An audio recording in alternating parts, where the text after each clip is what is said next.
The slightly under the weather Derick here at DRF headquarters, along with the impeccably dressed Matt Rose, to talk about harness racing for this weekend. The Harness Spotlight, we're going to look at a race from Pocono and a race from the Meadowlands on Saturday night. It is May the 19th.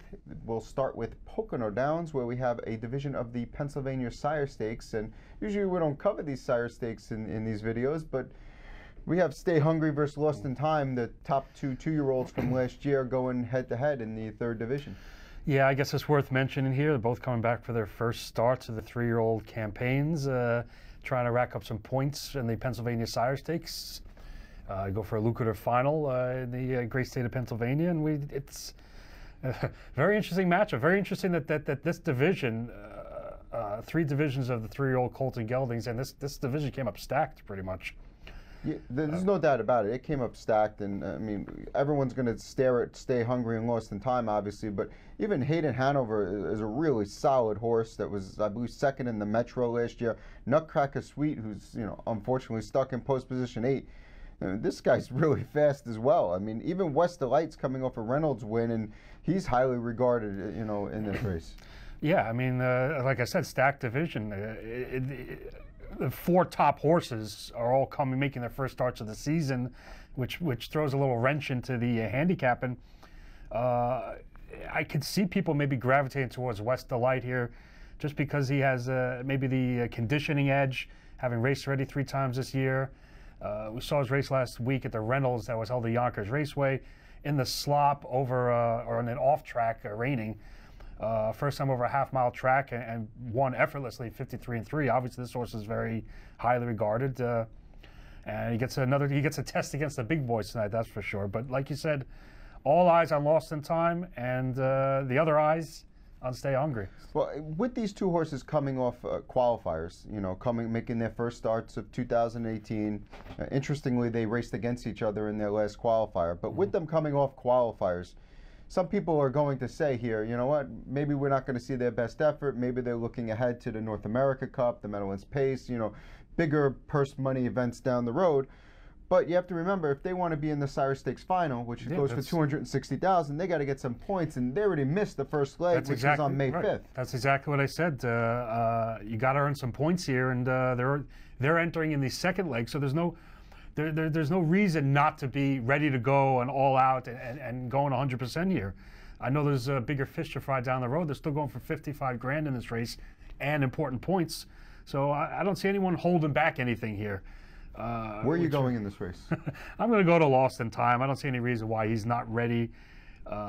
He's not ready to go right off the bench for Jimmy Takter. Obviously, he has 2 horses in here with Nutcracker Sweet. Unfortunately, like you said, not only is in against good horses, but stuck outside. So I expect maybe some sort of off the pace effort from that horse. But no reason why Lost in Time should be ready to roll off 2 qualifiers. Second one put on the front end. I expect him to at least float out for close-up position. I know a tuck and brush type strategy is often utilized on 5A's tracks. We might see that here, depending on how aggressive Doug McNair is with Stay Hungry. So I don't know where you went, but that's because I didn't circle anyone on my paper purposely, I peeked over. So you couldn't check. I went the other way. I went with Stay Hungry. Okay. I felt like 2 qualifiers ago, his first qualifier of the year, we saw how sharp this horse really is. Came out with a 50-4 win. It was really impressive. Last week, you know what? You see 4th on the paper, but he was completely content there. I mean, driver Doug McNair had no interest in winning the race. He was just going to sit behind him at all costs and just follow Lost in Time to the wire. I recognize that same thing, and you know what? People that are just position players or where do you finish or this and that may say, oh, geez, you came back a little short. I agree with you. I think that's not the case. And the race being at Pocono, I think there's better chance that people are going to bet Scotty Zero and then they're going to bet Doug McNair. Absolutely. Nothing against Doug McNair, but he's still, I don't want to say, I guess an outsider when you're discussing the regular driver colony around the Northeast. Obviously, he's a top driver in Canada. Has proven, he can drive and win anywhere. But I agree with you that he will not.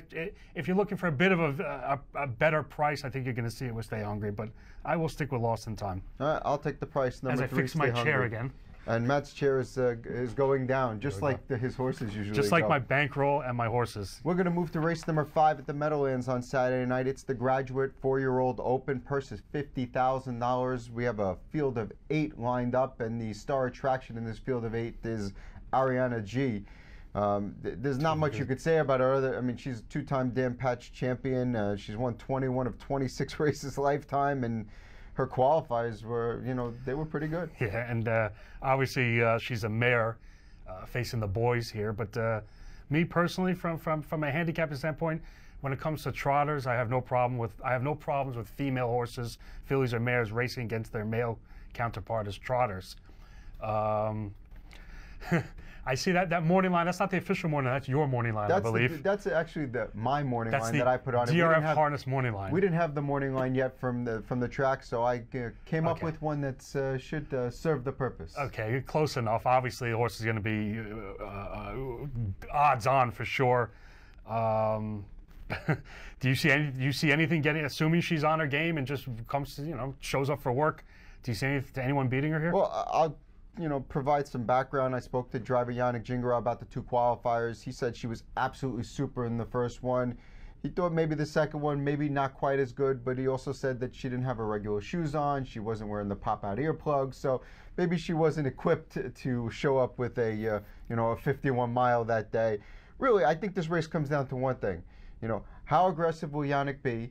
And typically, he's usually pretty aggressive.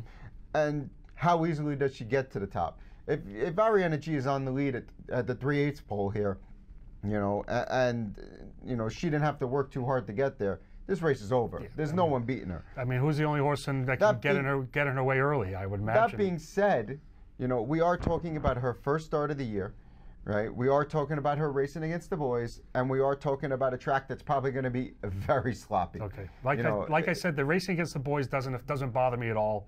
The off track doesn't necessarily bother me. It's been raining in the New York area for days and days and days now.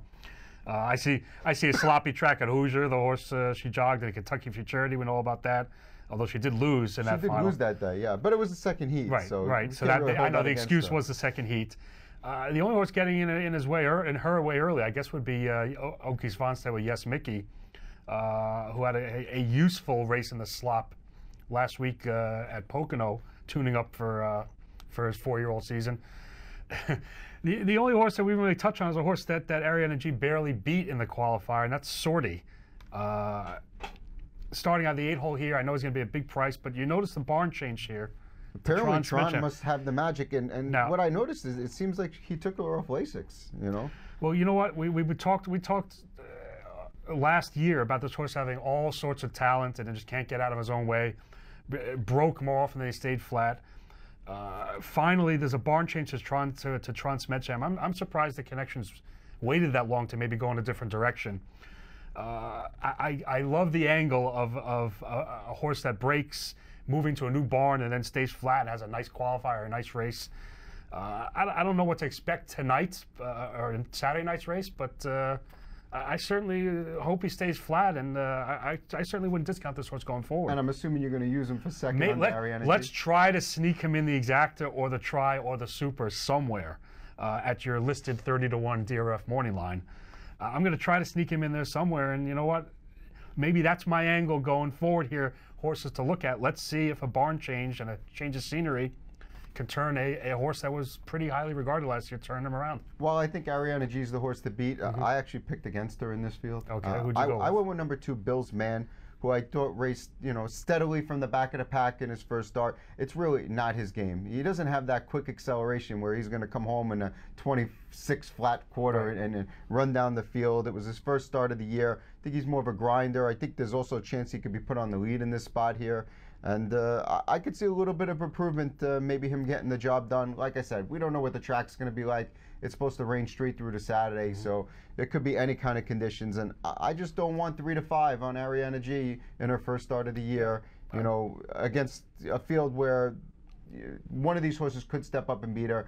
And her being a little bit faster, maybe her being a potential you know, 50 and change or 51 flat trotter versus the others being a 52 trotter, the track could be, you know, being sloppy could make up the difference in that time. I understand that there would be some sort of built-in excuse if she doesn't bring her A game, but then again, people always say, oh, well, they don't have to go all out, they don't have to push the horse, only her first start, blah, blah, blah, blah, blah. Meanwhile, this horse has a big reputation, and if she doesn't bring her A game or race 100%, win or lose, if she doesn't race 100%, people are going to be talking, and like I said, she has a reputation to uphold, so I think she's good to go here. Well, Matt says Ariana G is good to go. I think she's probably going to be good to go, but I'm going to play against her considering the conditions. I'm going with number 2, Bill's Man. That's the 5th race on Saturday at the Meadowlands. There's a lot of great stakes action this weekend. Not only did the Pennsylvania Sire Stakes we spoke about at Pocono, but on Monday at Pocono, I think Manchego's racing. You got the 3-year-old Colt Trotters at the Meadows at the Meadows on Saturday afternoon, Saturday morning. Afternoon. I think Preakness, early Preakness card, that's right. You also got the Confederation Cup at Flamborough on Sunday night. On Sunday, Rooney Eliminations, Empire Breeders' Classic at Vernon Downs. Eliminations Friday night, I believe. There's something for everyone this weekend, so good luck.